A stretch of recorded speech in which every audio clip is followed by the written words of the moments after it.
예, 안녕하십니까. 지금부터 창의성 교육, 그리고 어떻게라는 주제로 몇 회에 걸쳐서 소개해 드리겠습니다. 이 창의성 교육이 제가 유튜브 방송을 하는 이유고, 또 제가 앞으로 그 몰입 아카데미를 운영하는 배경이 되겠습니다. 2015년에 서울공대 26분의 석학 교수님들이 쓴 축적의 시간이라는 책이 발간이 됐습니다. 이 책은 26분의 교수님들에게 공통 질문을 하고 그것을 인터뷰하는 형식으로 되어 있어요. 그래서 첫 번째 질문이 한국의 산업계가 처한 현실을 어떻게 진단하는가? 두 번째 질문이 한국의 산업계가 돌파해야 할 관문이 무엇인가? 세 번째 질문이 중국의 부상을 어떻게 해석해야 하는가? 네 번째가 산학협력은 어떻게 되어야 하는가? 다섯 번째가 대학, 특히 공대의 역할이 무엇인가? 여섯 번째가 우리 사회의 틀과 국가정책의 틀이 바뀌어야 할 부분이 있는가? 이 질문에 대해서 26분의 교수님들이 대답을 하고 인터뷰를 하는 형식이에요.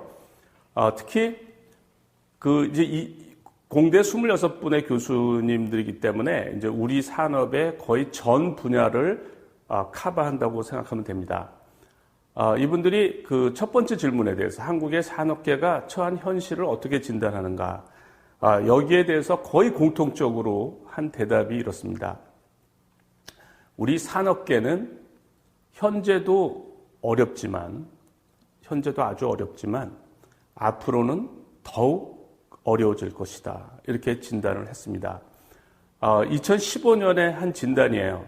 2022년이 된 지금 계속 힘들어지고 있죠. 그러니까 저때 진단한 게 맞는 겁니다. 이렇게 우리의 산업계가 어려워지고 있기 때문에 청년 실업이 이제 나타나는 거죠.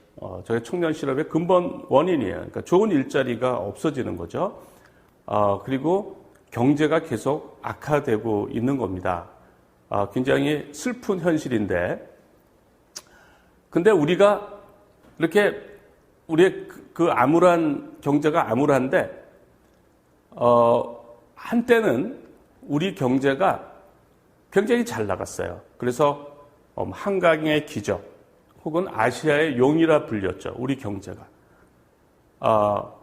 그래서 예전에는 우리 경제가 왜 잘 나갔고 지금은 왜 어려운지를 이해를 해야 우리가 어떻게 해야 이 문제를 해결할 수 있는지 방법을 알죠. 우리가 어떤 병에 걸렸을 때 그 병을 올바로 진단해야 그 병을 치료할 수 있듯이 우리 경제가 왜 잘 나갔을 때는 왜 잘 나갔고 지금은 왜 어려운지를 이해하는 거가 대단히 중요한 문제죠. 지금 이 강연에서는 일단 이 문제를 다룰 겁니다. 2015년에 8월 19일 날 KBS 특집 방송이 있었는데요. 저게 뭐냐면 70주년, 우리 광복 70주년 특별 기획이에요.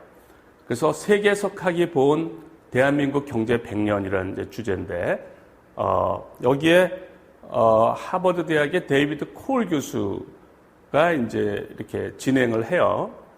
그래서 무슨 얘기를 하냐면 1965년 당시 말레이시아 인구의 6분의 1이었던 150만 명의 사람들, 그러니까 말레이시아 인구가 한 900만 명 됐던 모양이에요. 6분의 1, 150만 명의 사람들이 자동차를 소유하고 있었는데 그 당시 한국에는 4만여 대의 자동차가 있었어요. 그러니까 우리가 말레이시아보다 훨씬 못 살았죠.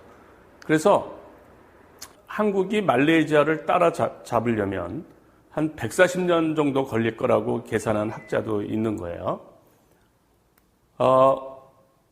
그랬는데 우리 경제가 그렇게 어려웠는데 불과 15년이 지난 후에는 말레이시아에서 한국과 일본 경제 정책을 따라하는, 그 자기네 경제 정책을 수정하는 거예요. 그래서 한국을 배우겠다, 일본을 배우겠다, 이런 일이 벌어진 거예요. 놀라운 일이 벌어진 거죠. 그러면 무엇이 그렇게 급격한 변화를 만들었을까? 이게 이제 우리 경제가 잘 나가는 이유죠. 이 문제에 대해서 이제 다룬 분이 로버트 루커스, 그러니까 지금 시카고 학파를 이끌고 있는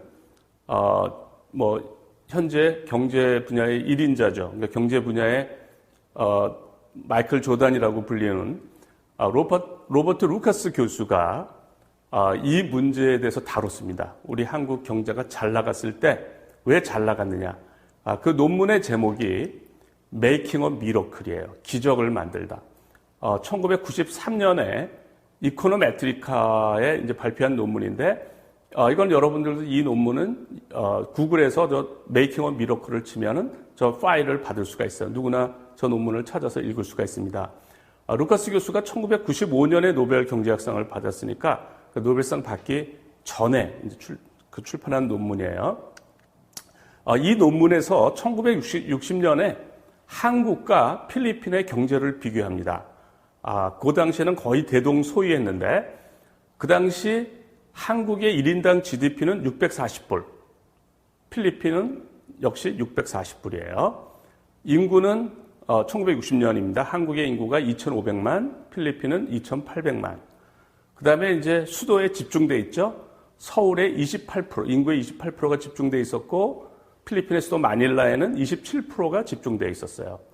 대학교 진학률은 한국이 떨어집니다. 그 당시 1960년 당시에 한국의 대학교 진학률은 5%, 필리핀은 13%.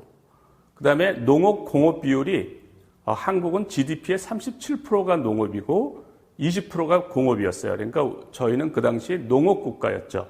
필리핀은 농업 비율이 GDP의 13%, 공업 비율이 26%. 그래서 대동소이한데 필리핀이 한국보다 조금 앞서 있는 그런 상태였습니다. 그런데 30년이 지나고 나서 한국의 GDP가 필리핀의 GDP의 3배가 됐습니다. 그러니까 기적이죠. 그러니까 루카스 교수는 이것을 기적이라고 부르는 것은 결코 과장이 아니다. 이렇게 얘기를 했어요. 그 농구에서 유명한 마이클 조던. 루카스 교수는 한국 경제를 마이클 조던에 비유했는데, 거기에 이제 저 논문의 그 해당 문장을 제가 그대로 인용하면 그래요. But simply advising a society to follow the Korean model is a little like advising an aspiring basketball player to follow the Michael Jordan model. 이런 얘기예요. 이 얘기는 단순히 어떤 사회에 한국 모델을 따르라고 조언하는 것은 마치 농구 선수 지망생에게 마이클 조던 모델을 따르라고 조언하는 것과 비슷하다. 그러니까 원리를 알아야지 그냥 한국 잘하니까 한국 따르라 이렇게 얘기하는 거는 마이클 조던처럼 농구해라 이런 얘기랑 똑같으니까 마이클 조던이 어떤 원리로 농구를 잘하는 걸 우리가 이해해야 따라할 수 있듯이 한국 모델이 한국의 경제가 어떠한 원리로 잘 나가는지를 이해해야 한다 이런 얘기예요.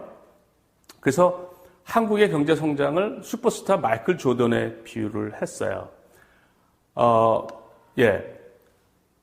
이 논문에서 이제 이 논문의 서두에서 나오는 질문입니다. 왜 한국에서는 경제의 기적이 일어났는데 필리핀에서는 그러지 못했나 하는 겁니다. 굉장히 좋은 질문이고 우리가 고민해 볼 문제예요. 그래서 이번 동영상은 여기서 마치고 이 다음 동영상에 이 질문에 대한 대답으로 시작을 하겠습니다. 예, 감사합니다.